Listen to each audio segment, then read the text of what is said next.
Listen the explanation carefully. Aram asked Murad if he had stolen the horse. Murad replied, if he wanted a ride, he must jump out of the window. Aram was convinced that the horse was stolen by Murad. He came to visit him to ask him to ride it with him. Aram tried to convince himself that it was not the same as stealing money, as they both were so crazy about riding a horse.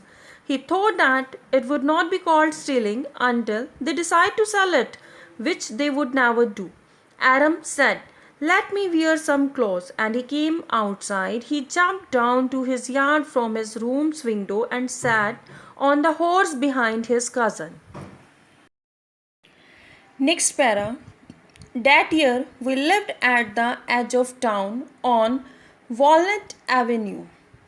Behind our house was the country, vineyards, orchards, irrigation ditches, and country roads. In less than 3 minutes, we were on Olive Avenue, and then the horse began to trot.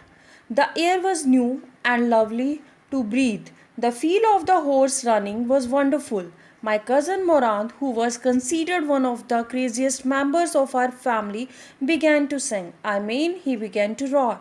Every family has a crazy streak in it somewhere, and my cousin Murad was considered the natural descendant of the crazy streak in our tribe. Before him was our uncle Khosrow, an enormous man with a powerful head of black hair and largest mustache in the San Joaquin Valley, a man so furious in temper, so irritable, so impatient that he stopped anyone from talking by roaring. It is no harm, pay no attention to it.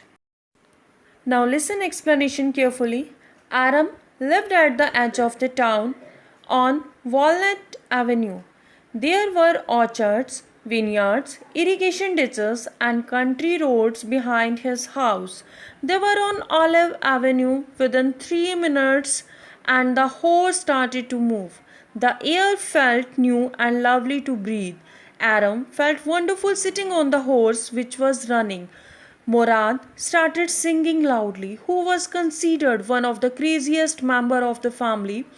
There is one crazy person in every family, and Murad was the one natural descendant of a crazy race in their tribe.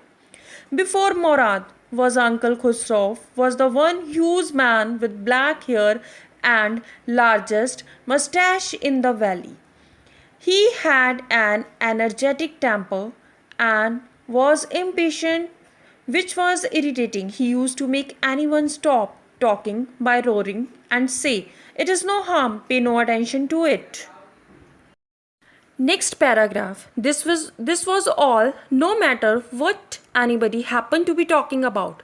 Once it was his own son Eric running 8 blocks to the barber's shop, where his father was having his mustache trimmed to tell him their house was on fire. This man Khosrow sat up in the chair and roared, it is no harm, pay no attention to it.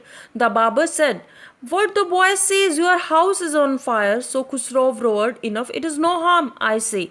My cousin Murad was considered the natural descendant of this man, although Murad's father was Jorab, who was practical and nothing else. That's how it was in our tribe. A man could be the father of his son's flesh, but that did not mean that he was also the father of his spirit. The distribution of the various kinds of spirit of our tribe had been from the beginning capricious and vagrant. We rode, and my cousin Murad sang. For all anybody knew, we were still in the old country where, at least according to some of our neighbors, we belonged. We let the horse run as long as it felt like running.